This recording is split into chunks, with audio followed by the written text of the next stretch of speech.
Durante el tiempo que convivió con Belit, Conan se ganó el apelativo de An-Ra, el león, que le seguiría durante el resto de su vida.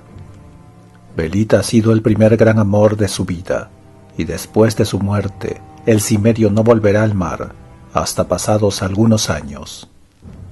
Mientras tanto, se interna tierra adentro y se une a la primera tribu negra que le ofrece refugio, la de los belicosos Bamulas. Al cabo de algunos meses, ha luchado e intrigado hasta alcanzar el puesto de jefe de los guerreros de dicha tribu, cuyo poder crece rápidamente bajo la dirección del cimerio.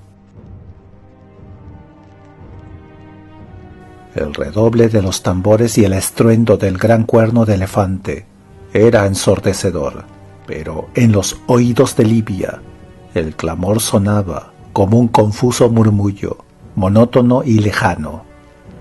Estaba tendida sobre un lecho en la gran cabaña, sumida en un estado de delirio que bordeaba con el desvarío. Los ruidos del exterior apenas afectaban sus sentidos. Aunque se encontraba aturdida, su mente caótica estaba obsesionada todavía con el cuerpo desnudo y convulso de su hermano, por cuyos muslos temblorosos corría la sangre. Recortada sobre un oscuro fondo de formas y sombras enlazadas, aquella borrosa silueta blanca aparecía ante sus ojos con una implacable y aterradora nitidez. El aire quieto parecía latir entre gritos de agonía, mezclados con un rumor de risas demoníacas. La muchacha no tenía conciencia de sus sensaciones como ente individual, separado y diferenciado del resto del cosmos. Se sentía embargada por una enorme tristeza y por un profundo dolor. Ella misma era un dolor cristalizado y hecho carne. Así pues, yacía tendida al borde de la inconsciencia, sin pensar y sin moverse, mientras en el exterior resonaban los tambores y los cuernos, y las voces bárbaras entonaban cantos odiosos, al tiempo que los pies desnudos marcaban el ritmo golpeando la tierra dura, y las manos palmeaban con suaves cadencias. Pero finalmente la conciencia individual comenzó a manifestarse a través de su helada mente. Primero sintió un leve asombro al pensar que no había sufrido daños físicos. Aceptó esa especie de milagro sin agradecerlo. Actuando casi maquinalmente, se sentó en el lecho y se quedó mirando tristemente a su alrededor. Sus extremidades iniciaron unos movimientos débiles, como respondiendo a los centros nerviosos recién despiertos. Sus pies desnudos golpearon nerviosamente el suelo de tierra. Sus dedos se retorcieron convulsivamente sobre la falda de una ligera túnica corta que constituía su único atuendo. Recordó que una vez, y ello parecía haber ocurrido hace muchísimo tiempo, unas rudas manos le arrancaron el resto de la ropa del cuerpo, y que ella había llorado de miedo y de vergüenza. Le parecía extraño ahora que un hecho tan insignificante pudiera haberle causado tanta pena. Después de todo, la magnitud de la ofensa y la indignidad eran relativas, como muchas cosas. La puerta de la choza se abrió y entró una mujer, una criatura ágil como una pantera, cuyo cuerpo esbelto y flexible brillaba como el ébano pulido, y estaba cubierto tan solo con un pequeño trozo de seda envuelto alrededor de sus estrechas caderas. El blanco de sus ojos reflejaba la luz de la hoguera del exterior, y su mirada era aviesa y maligna. Llevaba en la mano un plato de bambú lleno de alimentos, carne caliente, batata asada y un trozo de pan rústico, así como una jarra de oro trabajado, lleno de una especie de cerveza conocida con el nombre de Yarati. Depositó todo esto al lado del lecho, pero Livia no le prestó atención y siguió mirando fijamente hacia la pared de enfrente, cubierta de esteras hechas de caña de bambú entrelazadas. La joven nativa rió, sus ojos lanzaron destellos, y sus blancos dientes brillaron en la oscuridad. Y entonces, tras unas sibilantes palabras de desprecio y una caricia burlona que era más insultante que su lenguaje, se volvió y salió de la cabaña, expresando mayor insolencia con el movimiento de sus caderas que la que pudiera manifestar cualquier mujer civilizada con palabras e insultos. Pero ni las palabras ni las acciones de la moza habían despertado la superficie de la conciencia de Livia. Todas sus sensaciones seguían vueltas hacia el interior, donde lo vívido de sus imágenes mentales hacía que el mundo real pareciera una escena irreal por la que desfilaban sombras y espectros. Comió con gestos maquinales y bebió sin apreciar el sabor de la cerveza. Siempre con movimientos mecánicos, se levantó al fin, se acercó con paso inseguro a la pared de bambú y se puso a mirar a través de una grieta. Un cambio repentino en el redoble de los tambores y en el resonar de los cuernos hizo reaccionar algún oscuro rincón de su mente y le hizo pensar casi sin proponérselo. Al principio no alcanzó a comprender nada de lo que veía. Todo resultaba caótico y sombrío. Los cuerpos se movían y se mezclaban, girando y haciendo contorsiones. Eran siluetas negras recortadas sobre un fondo de llamas rojizas, cuyo resplandor aumentaba y disminuía. Luego las acciones y los objetos adquirieron sus propias dimensiones, y Livia alcanzó a ver unos hombres y unas mujeres que se movían delante de la hoguera. La luz roja lanzaba destellos sobre los adornos de marfil y de plata. Las plumas blancas ondeaban bajo el resplandor de la noche, y los cuerpos desnudos danzaban como si estuvieran tallados en la oscuridad de la noche y pintados en llamas de color carmesí. Sentado sobre un escabel de marfil, flanqueado por gigantes tocados con plumas y cubiertos con pieles de leopardo, había un personaje repulsivo, obeso y achaparrado, con aspecto maligno, que parecía un enorme sapo que apestaba como los pantanos podridos de la selva. El individuo tenía las rechonchas manos colocadas sobre el arco abultado de su vientre.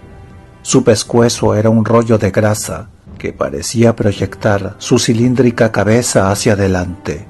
Sus ojos semejaban brasas ardientes y tenían una asombrosa vitalidad que contrastaba con el resto de su cuerpo grueso, que daba la sensación de indolencia. Cuando la mirada de la muchacha se posó en aquella figura, sus miembros se pusieron en tensión y la vida volvió a latir frenéticamente en su cuerpo. Dejó de ser un autómata inconsciente y se transformó en un ser sensible de carne y hueso.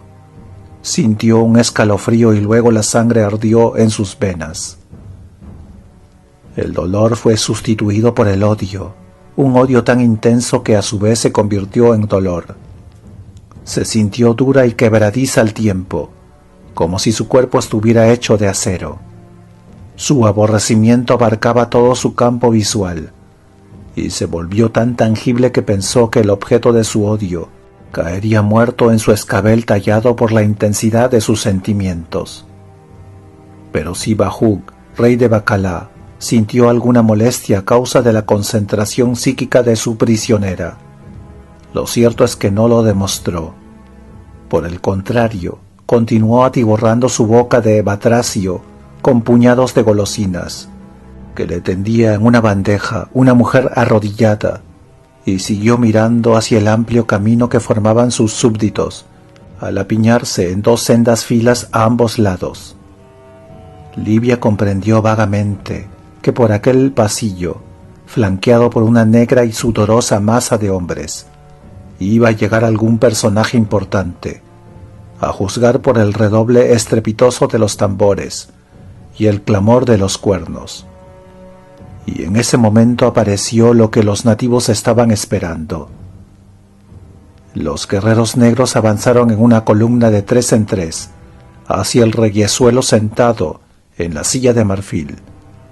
Sus plumas y el fulgor de las lanzas destacaban entre la abigarrada multitud. A la cabeza de los lanceros de ébano avanzaba a grandes zancadas un hombre que hizo estremecer violentamente a Libia. Su corazón pareció detenerse y luego volvió a latir frenéticamente. El recién llegado se distinguía con toda claridad del resto. Al igual que sus seguidores, llevaba un tapabarro de piel de leopardo y un gran adorno de plumas, pero, a diferencia de los demás, era un hombre blanco. No llegó hasta el escabel de marfil con aire de subordinado o de alguien que suplica, y cuando el recién llegado se detuvo delante del hombre achaparrado, se hizo un súbito silencio. Libia percibió la tensión que flotaba en el aire, si bien solo adivinaba vagamente lo que presagiaba. Durante un instante Bahub permaneció sentado, con la gruesa cabeza vuelta hacia arriba, como un sapo descomunal. Luego, como empujado contra su voluntad, por la mirada firme y dominante del otro hombre, el reyezuelo se levantó con dificultad de su silla y se quedó de pie, haciendo una grotesca reverencia con la cabeza rapada. Enseguida se alivió la tensión.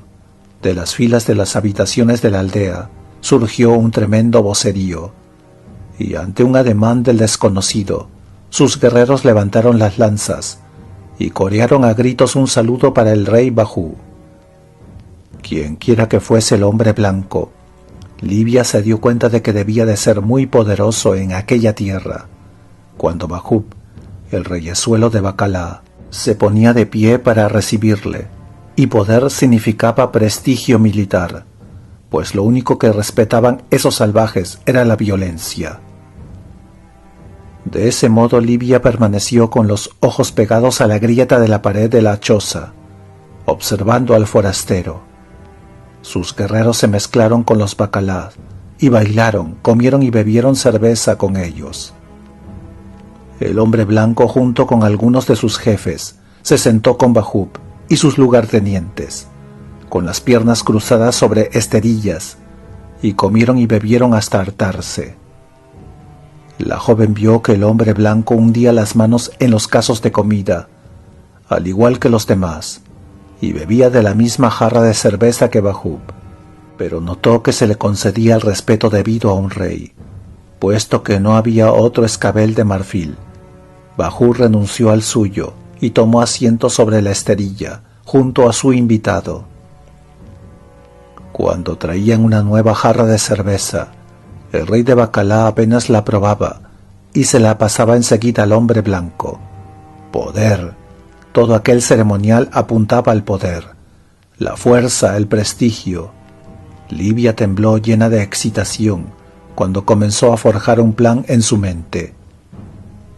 Siguió observando al hombre blanco con dolorosa intensidad, hasta que no hubo detalle alguno que no pasara inadvertido para ella. Era alto, muy pocos de los gigantes negros que se encontraban a su alrededor le superaban en estatura o en corpulencia. Se movía con la agilidad de un enorme felino. Cuando las llamas se reflejaban en sus ojos, encendían en ellos un fuego azul. Llevaba unas sandalias atadas a sus piernas, y de su enorme cinto colgaba una espada metida en una vaina de cuero. El visitante tenía un aspecto extraño y poco corriente.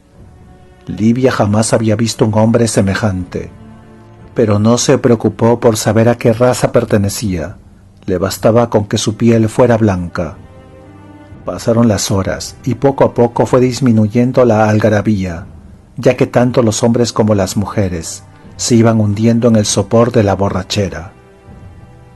Finalmente Bahub se puso en pie tambaleándose y levantó las manos, no para poner fin a la fiesta, sino para indicar que se rendía en aquella competición de bebida y de comida. Luego, a punto de desplomarse, fue recogido por sus guerreros, que le llevaron hasta su choza.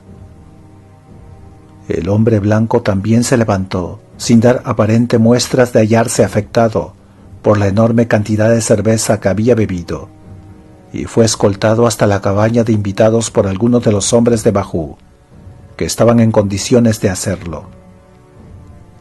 Desapareció en el interior de la choza, y Livia advirtió que una docena de guerreros que habían llegado con él tomaban posiciones en torno a la cabaña, con sus lanzas preparadas. Era evidente que el extranjero no se fiaba demasiado de la amistad de Baju. La muchacha recorrió la aldea con la mirada.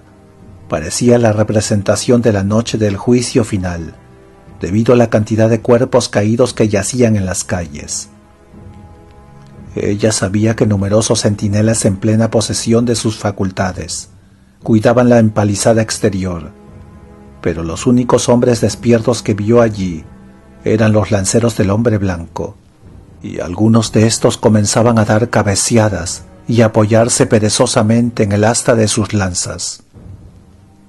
Con el corazón latiendo intensamente, la joven se deslizó por la puerta trasera de su cabaña y pasó delante del centinela de Baju, que roncaba sonoramente.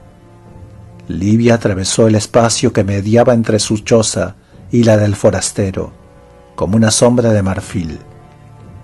Se arrastró de rodillas y avanzó hacia la parte posterior de la otra cabaña. Allí se hallaba un negro gigantesco en cuclillas, con la emplumada cabeza hundida entre las rodillas. La muchacha extremó sus precauciones cuando pasó delante de él y se acercó a la pared de la choza. Ella ya había estado encerrada en aquella cabaña y sabía que había una estrecha abertura detrás de una esterilla que colgaba de una pared. Esa grieta representaba su débil y patético intento de fuga. Encontró la abertura, se volvió de lado y con movimientos sinuosos de su cuerpo flexible se introdujo en la habitación. El fuego de las hogueras del exterior iluminaba tenuemente el interior de la cabaña, pero enseguida oyó una velada maldición, al tiempo que un puño de hierro le aferró por la cabellera y la arrastró hacia el centro de la choza. Desconcertada ante la rapidez del extranjero, la joven se apartó el cabello de los ojos y miró fijamente al hombre blanco, que la contemplaba asombrado con el rostro lleno de pequeñas cicatrices, vuelto hacia ella. Tenía la espada desenvainada en la mano, y sus ojos ardían como bolas de fuego, si bien no sabía si eran de ira, recelo o sorpresa. El hombre le habló en una lengua que ella no entendió. No era gutural, como la de los negros, pero tampoco tenía un acento civilizado. «Oh, te lo ruego», suplicó ella, «no hables en voz alta, nos van a oír». «¿Quién eres?», preguntó el hombre hablando en la lengua de Ofir, pero con acento bárbaro. «Por Kron, jamás pensé encontrar una muchacha blanca en estas condenadas tierras». «Me llamo Livia», repuso la joven, «y soy prisionera de Baju. Oh, escucha por favor, escúchame. No puedo estar aquí mucho tiempo. Tengo que volver antes de que noten mi ausencia en la cabaña. Verás, mi hermano». Un sollozo ahogó sus palabras, pero luego continuó.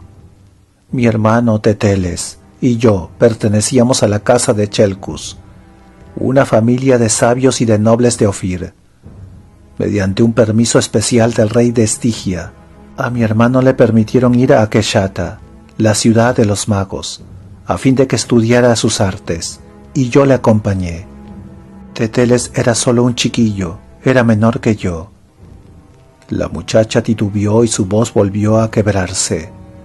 El forastero no dijo nada, pero siguió mirándola con ojos ardientes, gesto severo y rostro inescrutable. Había algo salvaje e indómito en su expresión que asustaba a la muchacha y la ponía nerviosa. «Los negros cuchitas invadieron Quechata y la arrasaron», siguió diciendo Livia, hablando más rápidamente. «Nosotros justamente llegábamos a la ciudad con una caravana de camellos. Los soldados de la escolta huyeron y los invasores nos capturaron y nos llevaron con ellos. No nos hicieron ningún daño y nos dieron a entender que parlamentarían con los estigios y aceptarían un rescate a cambio de nosotros. Pero uno de los jefes quería quedarse con todo el rescate, por lo que él y sus seguidores nos sacaron furtivamente del campamento una noche y huyeron con nosotros hacia el sureste, hasta llegar a las fronteras de Kush. Allí fueron atacados y aniquilados por una banda de guerreros bacalá. Teteles y yo fuimos arrastrados hasta esta guarida de bestias salvajes. La muchacha lloró convulsivamente. Y esta mañana mutilaron y mataron cruelmente a mi hermano delante de mí. Livia se quedó en silencio. Parecía haber perdido el hilo del relato, pero luego añadió: arrojaron su cadáver descuartizado a los chacales. No sé cuánto tiempo estuve sin conocimiento. Una vez más le faltaron las palabras. Levantó los ojos y vio el rostro ceñudo del extranjero.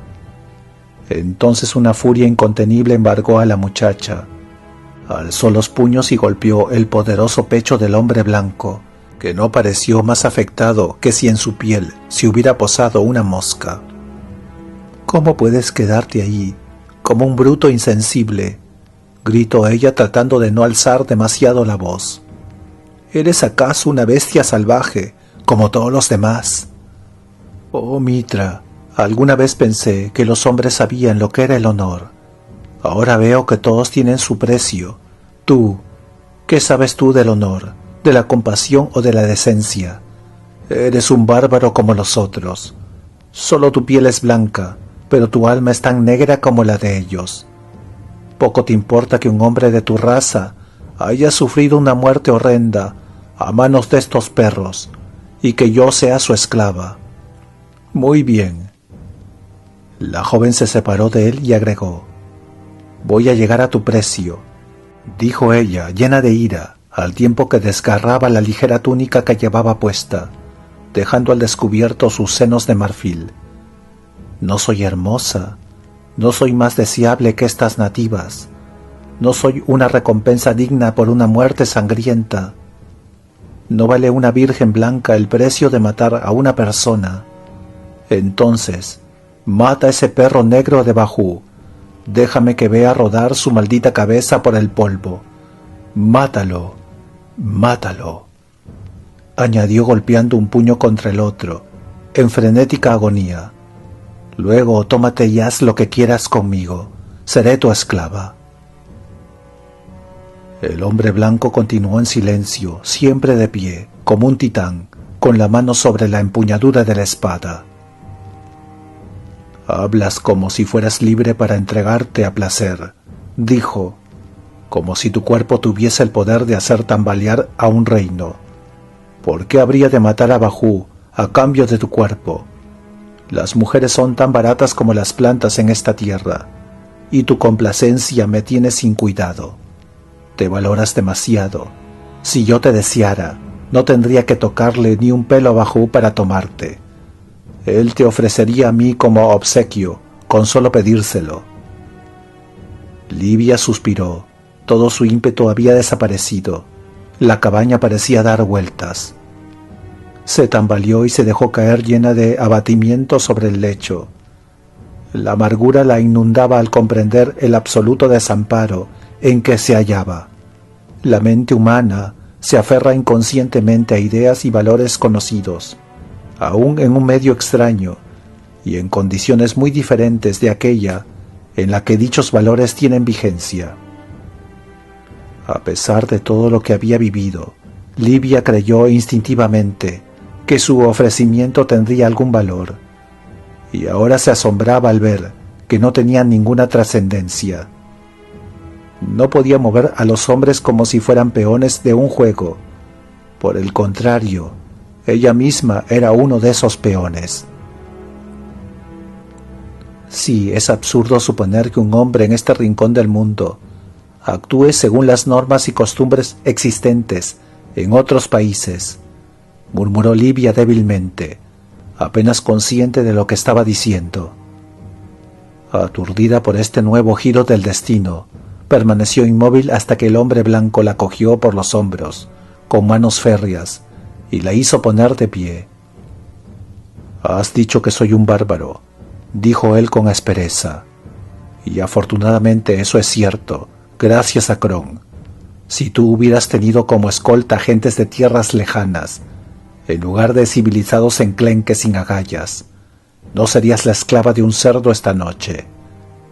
Yo soy Conan, un cimerio, y vivo de lo que me da el filo de mi espada. Pero no soy tan cruel como para dejar a una mujer en manos de un salvaje. Y a pesar de que me insultes y me consideres un ladrón, debes saber que jamás he tomado a una mujer sin su consentimiento. Las costumbres difieren de un país a otro, pero si un hombre es lo suficientemente fuerte, podrá hacer respetar sus propias costumbres, allí donde vaya. Y nadie me ha llamado jamás cobarde. Aun si fueras vieja y fea como los buitres del infierno, te llevaría lejos de aquí y de Baju, simplemente por tu raza. Pero eres joven y hermosa, y he visto tantas mujerzuelas nativas que estoy harto. Seguiré el juego según tus reglas, simplemente porque tu manera de pensar concuerda en parte con la mía. Regresa a tu choza. Bajuk está demasiado borracho esta noche para ir a buscarte, y procuraré que mañana esté ocupado. Pero mañana por la noche calentarás mi lecho, y no el de Baju. ¿Cómo lo conseguirás?, preguntó ella temblando a causa de los sentimientos encontrados que la embargaban. ¿Son esos todos los hombres que tienes? Son suficientes, respondió él con un gruñido. Son bamulas, y conocen la guerra desde que nacieron. Yo he venido aquí a petición de Bajub. Quiere que nos unamos para atacar a los Yihi. Esta noche han sido las fiestas. Mañana celebraremos el consejo. Cuando terminemos, Baju estará celebrando consejo en el infierno. ¿Romperás el pacto? En estas tierras los pactos solo sirven para ser rotos, repuso hoscamente. Él mismo va a romper su tregua con los Yihi, y después que hayamos saqueado juntos su aldea, seguramente tratará de eliminarme a la primera oportunidad. Lo que en otros países se considera una negra traición, aquí es una muestra de sabiduría. He alcanzado mi posición de jefe guerrero de los Bamulas con esfuerzo después de aprender todas las lecciones que nos enseñan los pueblos negros. Ahora regresa a tu cabaña y duerme tranquila, sabiendo que tu belleza no será para Baju, sino para Conan. Livia siguió mirando a través de las cañas de bambú durante todo el día, temblando y con los nervios en una tensión insoportable. Desde que se despertaron las gentes de la aldea, extenuadas y embrutecidas por el alcohol, después de la agotadora noche anterior, no habían hecho otra cosa que prepararse para la fiesta de la noche siguiente. Conan el cimerio permaneció todo el día en la cabaña de Baju, y Livia no pudo saber lo que había ocurrido entre ellos. Procuró ocultar su excitación nerviosa delante de la única persona que entraba en la choza, la hostil nativa que le traía la comida. Pero ésta estaba demasiado afectada aún por las libaciones de la noche anterior para apreciar cualquier cambio en el estado de ánimo de la prisionera. Volvió a caer la noche, las hogueras iluminaron la aldea, y los jefes abandonaron la cabaña del reyesuelo y se sentaron en el espacio abierto que había delante de las chozas, con el fin de celebrar la última reunión de carácter ceremonial. Esta vez se bebió mucho menos. Livia notó que los bamulas se aproximaban inadvertidamente al círculo de los jefes. Vio a Bajub y frente a él, al otro lado de los casos de comida, divisó a Conan, que reía y hablaba animadamente con el gigantesco Ajá, el jefe guerrero de Baju. El cimerio roía un enorme hueso y de pronto lanzó una mirada por encima de su hombro. Como si fuera una señal que hubieran estado esperando, los bamulas volvieron la cabeza hacia su jefe. Conan se puso de pie, siempre sonriendo, como si quisiera acercarse a uno de los calderos que estaba algo más alejado. Entonces, con la rapidez de un felino, asestó un terrible golpe a Ajá con el enorme hueso. El jefe guerrero de los Bacalá se desplomó con el cráneo roto, y un alarido estremecedor rasgó el cielo nocturno cuando los bamulas entraron en acción como panteras sedientas de sangre. Los calderos volcados escaldaron a las mujeres que estaban sentadas. Las paredes de bambú se desplomaron bajo el impacto de los cuerpos que se abalanzaron sobre ellas. Lamentos agónicos cortaron el aire como cuchillos, y por encima de todo se oía el grito de guerra aterrador de los enloquecidos bamulas, cuyas lanzas estaban tan rojas como las llamas que las iluminaban. Bacalá era como un manicomio convertido en una ruina de color escarlata. La acción de los visitantes había paralizado a los infortunados nativos, porque nadie esperaba aquel desenlace. En ningún momento habían pensado los anfitriones en un ataque. La mayor parte de las lanzas estaban dentro de las chozas, y muchos guerreros ya estaban borrachos. La caída de Ajá fue la señal que dio comienzo a la masacre. Desde su lugar de observación, Livia se quedó helada, pálida como una estatua, con los dorados cabellos en desorden y los puños oprimiendo sus sienes. Tenía los ojos muy abiertos y su corazón estaba completamente rígido. Los lamentos de las víctimas y los gritos de los atacantes torturaban sus nervios, como si se tratara de un tormento físico. Los cuerpos acuchillados que se agitaban espasmódicamente se borraron de sus ojos, pero luego adquirieron una espantosa nitidez. Vio las lanzas que se hundían en los negros cuerpos, que se retorcían salpicando sangre. Vio las masas que se abatían con una fuerza brutal sobre los cráneos. Los tizones salían despedidos a puntapiés de las hogueras y esparcían una lluvia de chispas. Los techos de las cabañas humearon y luego empezaron a arder. Unos alaridos estridentes de angustia y de horror comenzaron a resonar cuando las víctimas, aún vivas, eran arrojadas de cabeza contra las chozas llameantes. El olor a carne quemada comenzaba a enrarecer el aire, ya fétido a causa del sudor y de la sangre derramada. Finalmente, los tensos nervios de Livia cedieron, y fue ella quien comenzó a gritar como una poseída, entre el crepitar de las llamas y el clamor de la batalla. Se golpeó las sienes con los puños cerrados, y sus alaridos se convirtieron en una risa histérica. Daba la impresión de que había perdido el juicio. La muchacha se repetía en vano que eran sus enemigos los que morían de aquella forma horrible, que estaba ocurriendo lo que ella había deseado y planeado, y que el sacrificio atroz que estaba presenciando era el justo castigo por los males que le habían infligido a ella y a los suyos. Pero a pesar de estas consideraciones, un terror ciego se había apoderado de ella. Era consciente de que no habría ninguna piedad para las víctimas, que morían a mansalva bajo las lanzas implacables. Su única sensación en ese momento era un profundo miedo irracional y enloquecedor.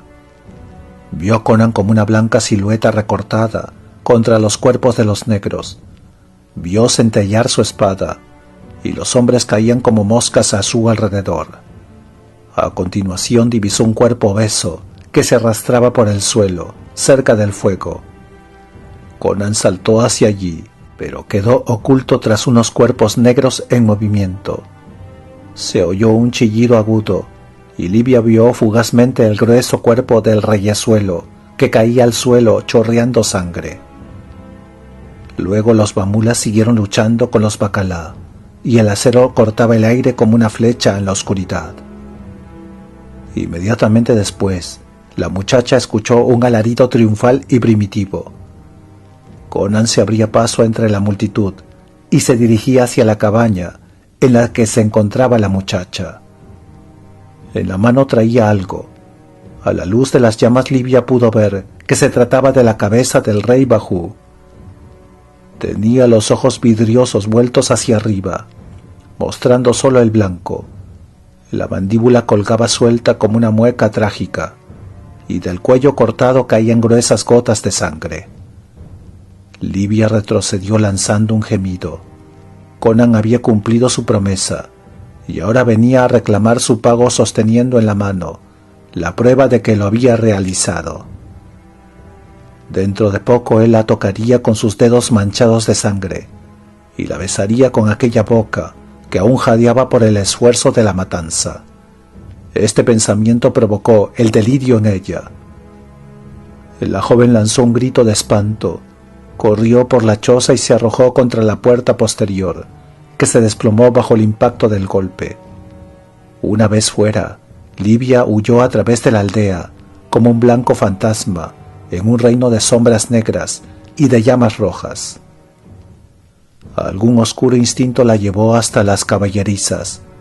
Un guerrero que en aquel momento derribaba la valla lanzó un grito de asombro cuando vio pasar corriendo a su lado a Livia.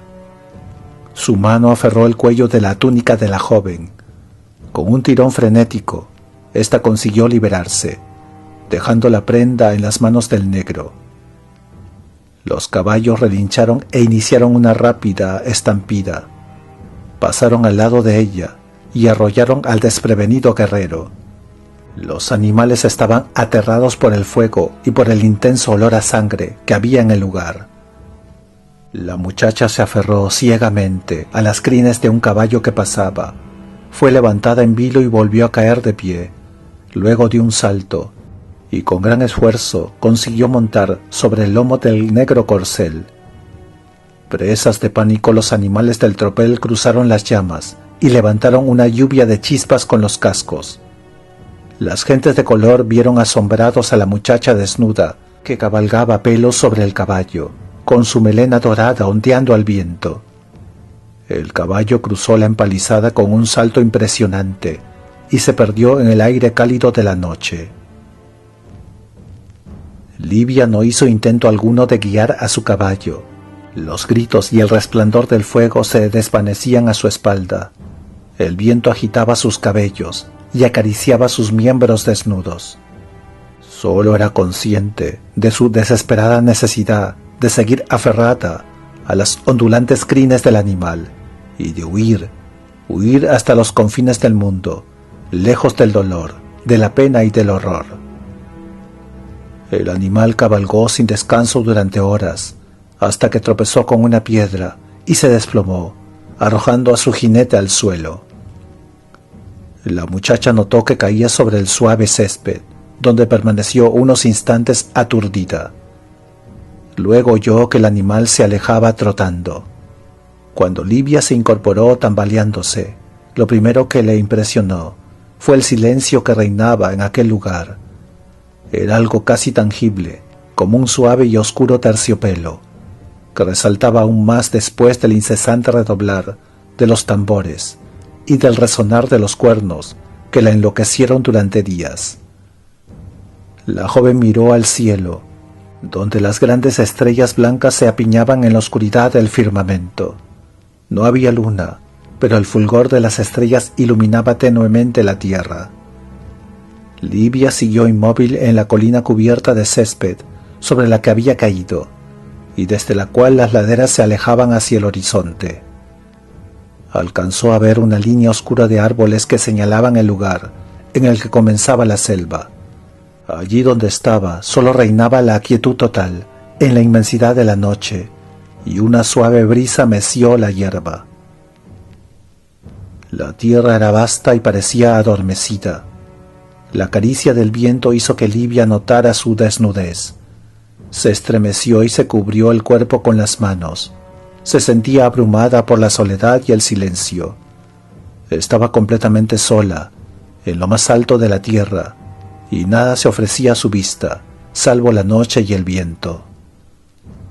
De pronto se sintió contenta por aquella soledad. Allí no había nadie que la amenazara, ni la aferrara con manos rudas y violentas. Miró hacia adelante y vio que la falda de la colina descendía hacia un amplio valle, en el que los árboles se cimbreaban y el tenue fulgor de las estrellas se reflejaba sobre lo que parecían ser flores esparcidas por el fondo del valle. Esto le trajo a la memoria un relato de los negros, que hablaban con temor de cierto lugar en el que habitaba una extraña raza de mujeres jóvenes, de piel bronceada, que llevaban viviendo en aquel lugar desde antes que llegaran los antepasados de los Bacalá. Allí, decían ellos, las mujeres fueron transformadas en flores blancas por los antiguos dioses, a fin de que pudieran escapar de sus perseguidores. Ningún nativo osaba aventurarse en aquel valle. Pero Livia se dirigió allí, descendió por la pendiente cubierta de césped, que era como una alfombra de terciopelo a sus pies. Deseaba vivir entre aquellas flores blancas. Allí ningún hombre se atrevería a poner sus rudas manos encima de ella. Conan había dicho que los pactos estaban hechos para ser rotos. Ella rompería su pacto con el Cimerio y se internaría en el Valle de las Mujeres Perdidas, para perderse en medio de la soledad y de la quietud. La muchacha seguía descendiendo por la suave pendiente, mientras estos pensamientos oníricos e inconexos afloraban a su mente, hasta que llegó al valle. Pero la inclinación de la ladera era tan imperceptible que cuando Livia estuvo en el fondo de la hondonada, no tuvo la sensación de estar rodeada de abruptas paredes rocosas. A su alrededor flotaban mares de sombras, y solo destacaban las grandes flores blancas, que se agitaban y susurraban como saludándola. La joven vagó sin rumbo fijo, apartando las matas con sus delicadas manos, y escuchando el susurrar del viento entre las hojas, y el borboteo de un arroyuelo que no alcanzaba a ver. Siguió avanzando como en un sueño, como si estuviera dominada por un hechizo irreal. Un pensamiento volvía una y otra vez a su mente. Allí estaría a salvo de la brutalidad de los hombres. Entonces lloró, pero sus lágrimas eran de alegría. Después se tendió sobre el césped y se apretó contra la suave hierba, como si quisiera retener para siempre en su seno el recién hallado refugio. Hizo una corona de pétalos blancos con las flores, que colocó sobre sus dorados cabellos. El perfume de las flores estaba a tono con todo lo que había en aquel valle. Era maravilloso, sutil, cautivante. Luego continuó su marcha y llegó finalmente a un claro situado en el centro de la hondonada. Allí vio una enorme piedra que parecía tallada por manos humanas y que estaba adornada con helechos y con guirnaldas de flores. Se quedó mirando en esa dirección y de pronto sintió que algo se movía cerca de allí. Se volvió y divisó unas siluetas que salían sigilosamente de las densas sombras.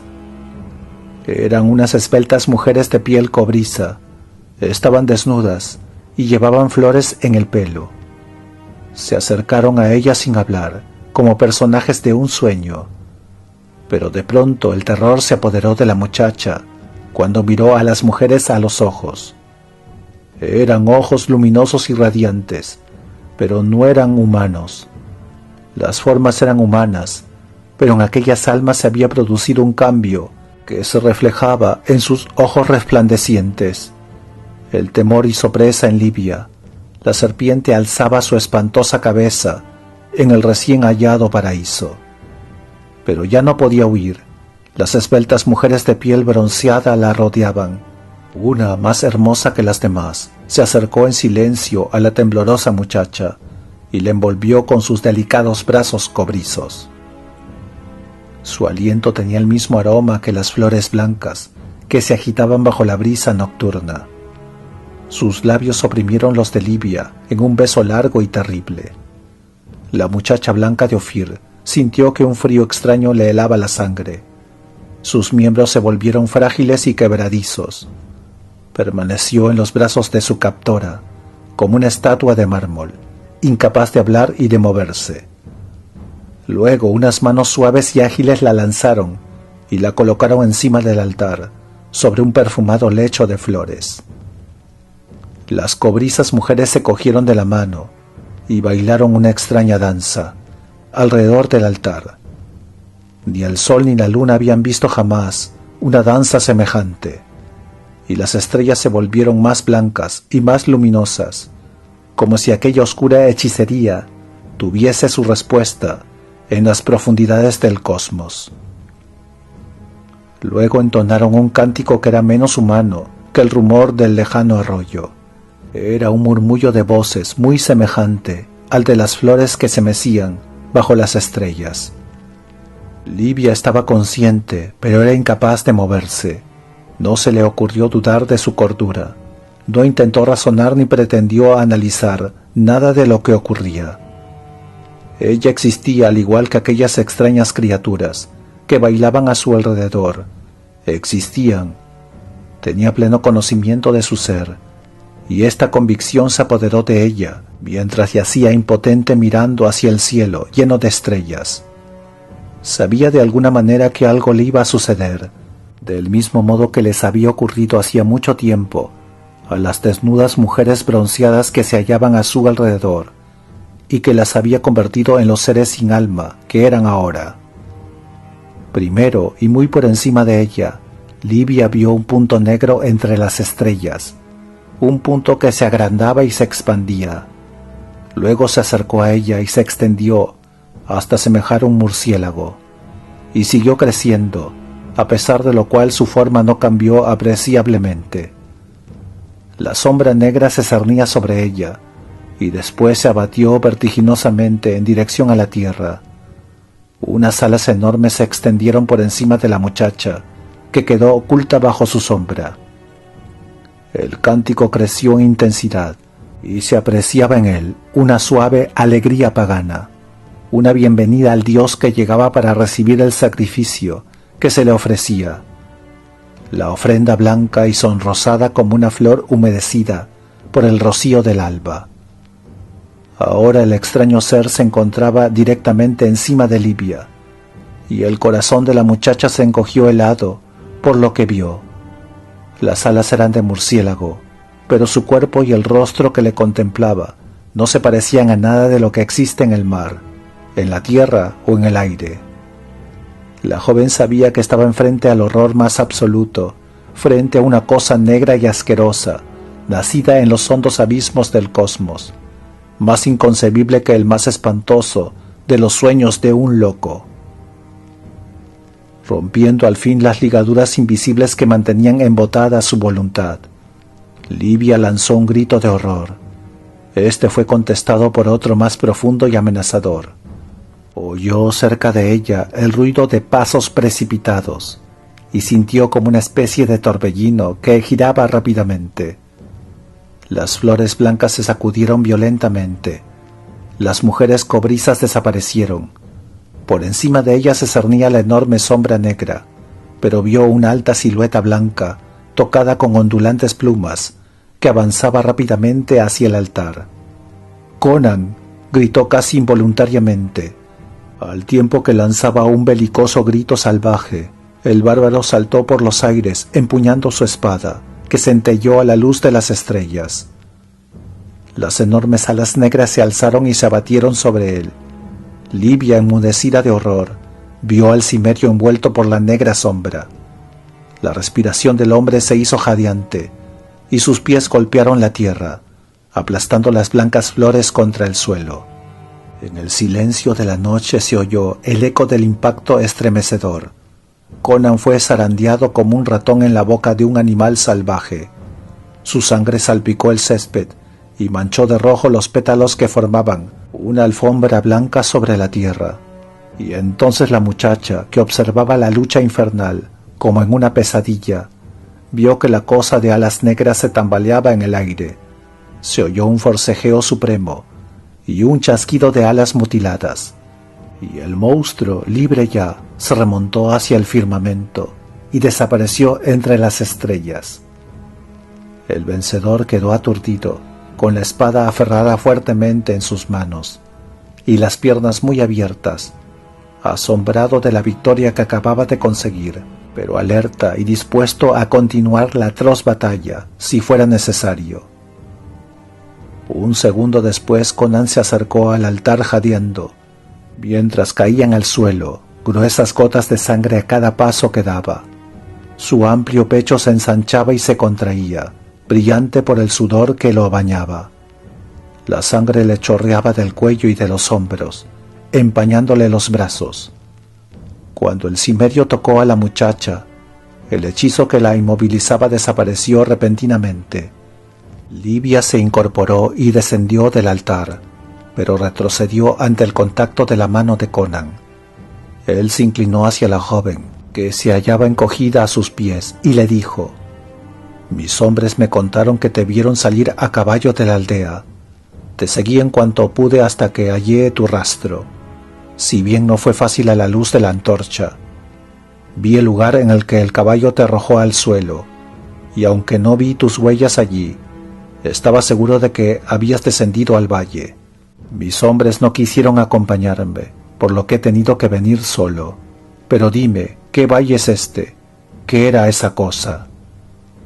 «Es un dios», susurró ella. «Los negros me habían hablado de él.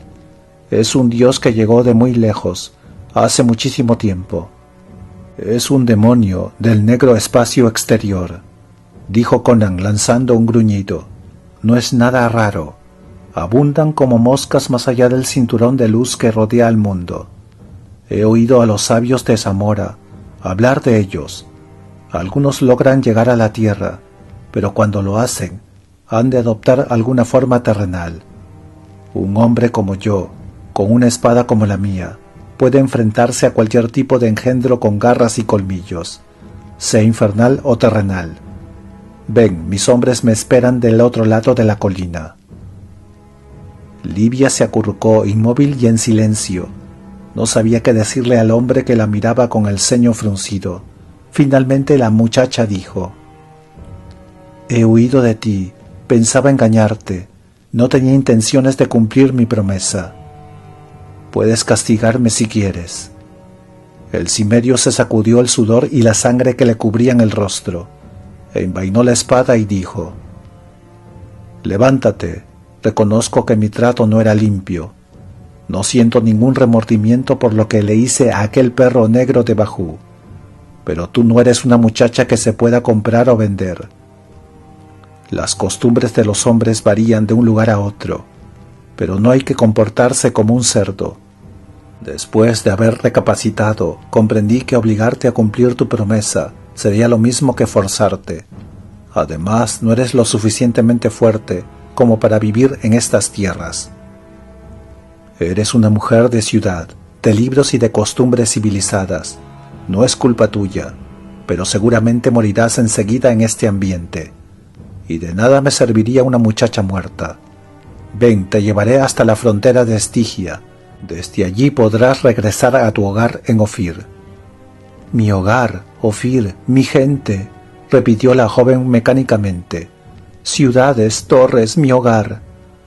Súbitamente las lágrimas inundaron sus ojos, y cayendo de rodillas, Livia se abrazó a las piernas del cimerio, llorando desconsoladamente.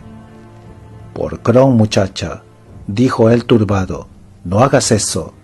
¿Crees que te estoy haciendo un favor al llevarte afuera de este país? Pues no. ¿No te he explicado ya que no eres la mujer adecuada para el jefe guerrero de los mamulas?